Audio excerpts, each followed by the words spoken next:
নমস্কার সবাইকে। এতক্ষণে হয়তো নিউজটা পেয়ে গেছেন আমাদের তেজাস ফাইটার জেটের ব্যাপারে। ভিডিওটা একটু দেখে নিন।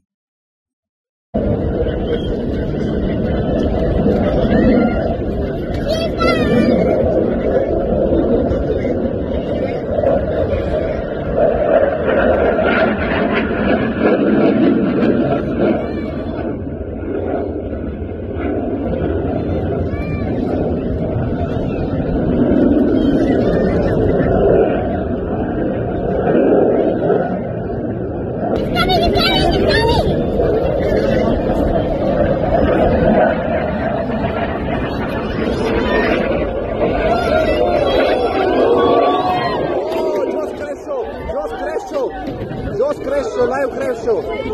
Oh, flight cresceu.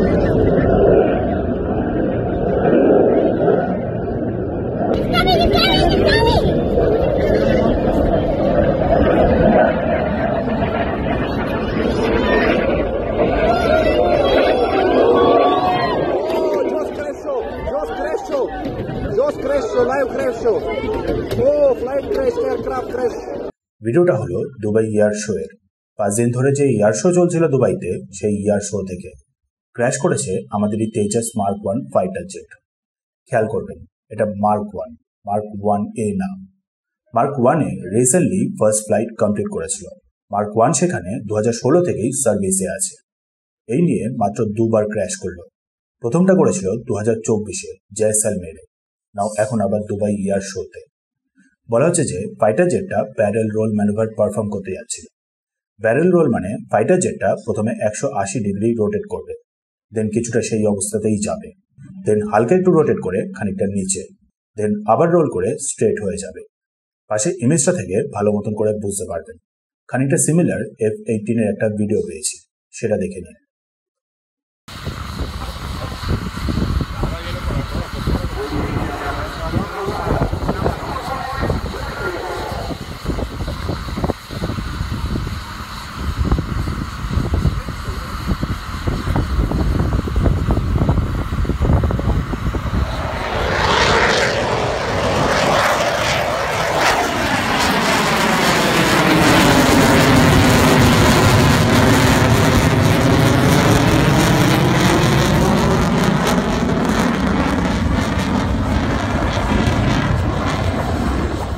আরো একটা ভিডিও দেখুন তেজাস ফাইটার জেটেরই।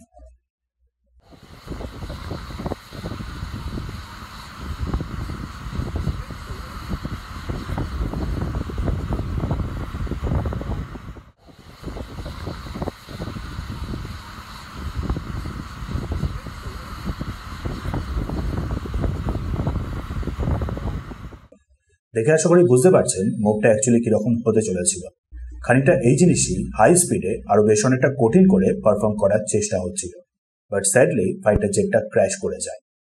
কারণ হিসাবে সবাই স্পেকুলেট করছে ইঞ্জিন অথবা ইঞ্জিনের আফটার বার্নার রিলেটেড একটা ইস্যু।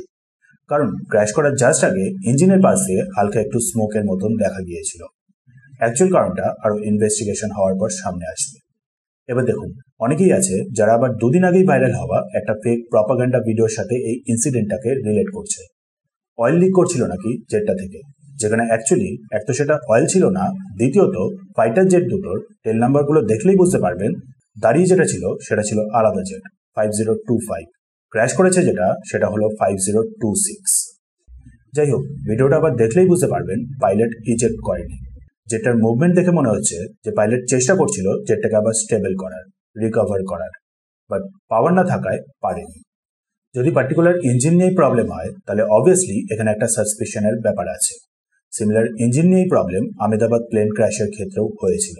দুটো ক্ষেত্রেই ইঞ্জিনটা আসে একটা পার্টিকুলার দেশ থেকে। সার্চ করে নেবেন একটু দেশটার ব্যাপারে।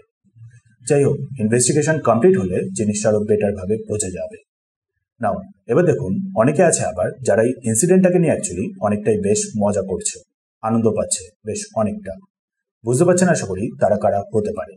যেখানে যতগুলো ওয়েল নোন ফাইটার জেট আছে এই ওয়ার্ল্ডে, তাদের সবকটাই কোনো না কোনো সময়ে বিভিন্ন এয়ার শোতে একবার হলেও ক্র্যাশ অবশ্যই করেছে। যেখানে তেজাস হলো টোটালি 2016 থেকে আজ অব্দি পুরো সার্ভিস পিরিয়ডে এই মাত্র দুবার। ফাইটার জেট 2 মাস পর আরো একটা তৈরি হয়ে যাবে। ইঞ্জিন বা অন্য কোনো ইস্যু থাকলে সেটার উপরেও কাজ হবে। লসটা হয়ে গেল শুধু একটা প্রাণ, তাও আবার অনেকটা এক্সপিরিয়েন্সড একজন এয়ারফোর্সের পাইলট। ওম শান্তি।